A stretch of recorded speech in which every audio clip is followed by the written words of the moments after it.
એક આજીવન હેરાન થવાની સ્કીમ તમારે જો જાણવી હોય તો હું તમને કહું. જોયા જાણ્યા વગર, એરિયાનો સર્વે કર્યા વગર કોઈ પણ વ્યક્તિની રીલ જોઈને જો પ્રોપર્ટી લઈ લેશો તો જીવનભર એટલા હેરાન થશો. અને એ તમારે જાણવું હોય તો કેટલા હેરાન થશો તો અત્યારે તમે હિલ્લોક હોટલ પાસે જઈને ત્યાં આગળ સ્થાનિકો બિચારા જે થોડા દિવસથી સંઘર્ષ કરી રહ્યા છે એમને પૂછીને જાણી શકો છો. જ્યાં આગળ તમારે પ્રોપર્ટી લેવી છે ત્યાં આગળ જઈને પીક અવર્સમાં તમે ત્યાંનો ટ્રાફિકનો સર્વે કરો. સવારે સાંજે બંને સમયે જાઓ.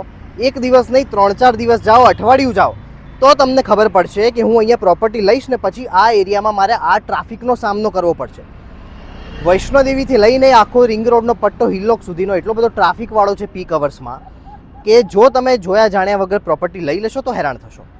એટલે આ હિલ્લોક પર જે થયું એ શીખ છે દરેક વ્યક્તિ માટે, એક કન્ઝ્યુમર માટે કે જોયા જાણ્યા વગર પ્રોપર્ટી ન લેવાય, એક ડેવલપર માટે કે તમે જે એરિયામાં પોતાનું ડેવલપમેન્ટ કરી રહ્યા છો ત્યાં આગળ રોડ રસ્તાઓનું કઈ રીતે મેનેજ થઈ રહ્યું છે એ જોઈને તમે પ્રોપર્ટી એ રીતે પ્લેસ કરો. અને એએમસી માટે અને રોડ કોર્પોરેશન માટે, ટ્રાફિક ડિપાર્ટમેન્ટ માટે પણ એક શીખ છે. તમારી જોડે કેટલા બધા બુદ્ધિજીવીઓ છે સાહેબ, તમારી જોડે એન્જિનિયર્સ છે, સર્વેયર્સ છે, ટાઉન પ્લાનર્સ છે, અને તમે આવી રીતે અણધડ કેવી રીતે કટ બંધ કરી દો? બરાબર. હવે આપણે એમનો વાંક નથી કાઢતા. પ્રોબ્લેમ્સ થયા હશે, એ સાંસદને, રાજ્યસભાના સાંસદને ક્યારે વચ્ચે પડવું પડ્યું જ્યારે એની પાસે કેટલી બધી કમ્પ્લેન્ટ્સ આવી હશે, વિચાર કરો. એટલે ઓલરેડી ત્યાં પ્રોબ્લેમ હતો જ.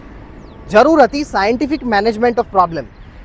એ જો તમે કર્યું હોત ને તો ત્યાં આગળ કોઈ હેરાન ના થાત. આજે ડેવલપર્સના પણ એટલા બધા ફોન આવ્યા કે તમે પ્લીઝ એઝ એ જર્નલિસ્ટ કોઈ રીલ બનાવો કે સરકારશ્રીને પ્રસ્તુતિ આપો કે ભાઈ અહીંયા અમે હેરાન થઈ રહ્યા છીએ.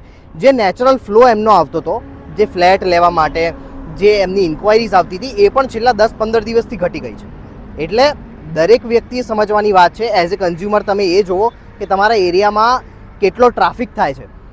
બસ કોઈની રીલ જોઈને કોઈ બ્રોકર, કોઈ આરજે રીલ બનાવી દીધી સરસ મજાની, અને એ જોઈને ઇન્વેસ્ટમેન્ટ કે પછી રહેવા ન જવાય નવી જગ્યાએ.